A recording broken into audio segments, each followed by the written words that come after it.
does it bother you at all that Anthony Albanese now buys a $4.3 million house? I mean, you know, why shouldn't he if he's got the money in one sense? No, it doesn't bother me at all. This is far be it from me to miss a bit of elbow bashing an opportunity for it, but we constantly complain in this country that we get mediocre people going into politics, Andrew, with Albo actually being a pretty good example of that. You know the reason why we get mediocre politicians? It's because whenever there is some sort of story about their personal life, we jump on them, we get stuck in, and you know what? Every decent person who is actually a talent goes, why would I want that in my life? I think if we're going to have a bit consistent here, we need to say, look, ease off on these sorts of stories and actually get stuck into them for rubbish policies, which there is no shortage of available.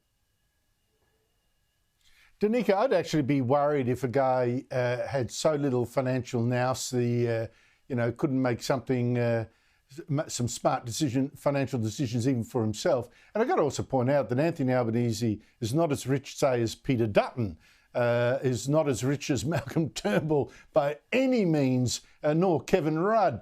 So, you know, it's not off the scale there. And yet the timing of it politically is not helpful. Does that speak to how mean the voters are, how jealous?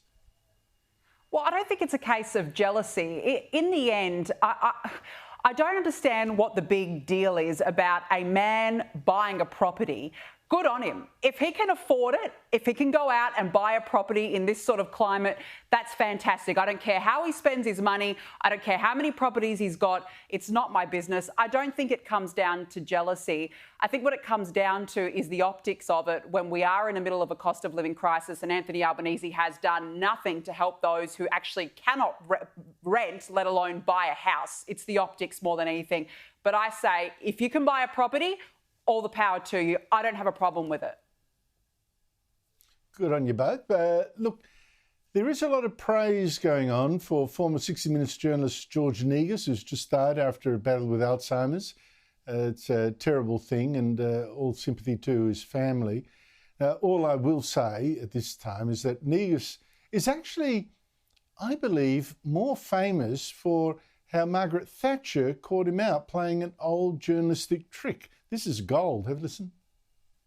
People stop us in the street almost and tell us that Margaret Thatcher isn't just inflexible, she's not just single-minded. On occasion, she's plain pig-headed and won't be told by anyone. Would you tell me who has stopped you in the street and said that? Ordinary Britons. Where? In conversation. But I thought you'd pubs. just come from Belize. Oh, this is not the first time we've been here. Will you tell me who and where and when? Ordinary Britons in restaurants, How in many? cabs. How many? I would say at least 1 in 2. I'm sorry, it's an expression I've never heard. Tell me who has said it to you, when, These are where. people that we meet in passing. But and we of course you obviously cannot raise say the who or question where. of the state of their country with them. And they tell us, yes, we have a tough Prime Minister, but she's a little bit pig-headed. She won't be told by anybody. Will, I enjoy that for being a classic gotcha. Yeah, it was. It's a great moment. What I would say about George Negus, along with many journalists of his generation, he believed in holding powerful people to account. And I don't think that is an attitude which is representative of the mainstream media today. So I think it's something which we should keep in mind. Thoughts to this family. Yes.